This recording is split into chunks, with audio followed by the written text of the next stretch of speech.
এখন তো যুক্তরাষ্ট্র চাইছে একরকম যুদ্ধবিরতির কথা তারা বলছে এবং চায়নাও সেখানে এটা মিডিয়েট করার চেষ্টা করছে।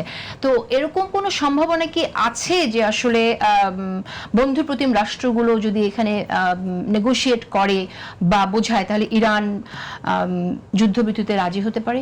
আপনার মনে হয় এটা, ডক্টর তাজ হাশমি? না, সেটা মনে হয় না, কারণ ইরানের একটা এক্সিস্টেন্সিয়াল ওয়ার, ইসরায়েলেরও তাই, ইরানেরও তাই, অস্তিত্বের ব্যাপার।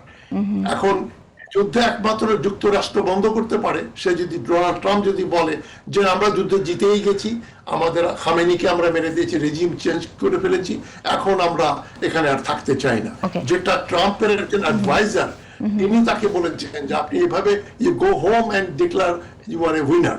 এছাড়া ইসরায়েলকে যুদ্ধতে ইসরায়েল লিড করছে, নেতানিয়াহু ইজ কন্ট্রোলিং ট্রাম্প।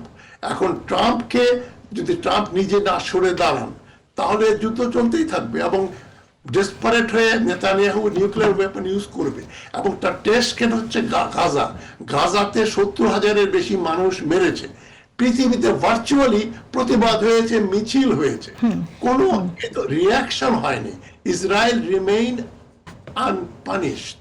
তো ওইটার জন্য সাহস সঞ্চার করেছে কি হবে আমাদের।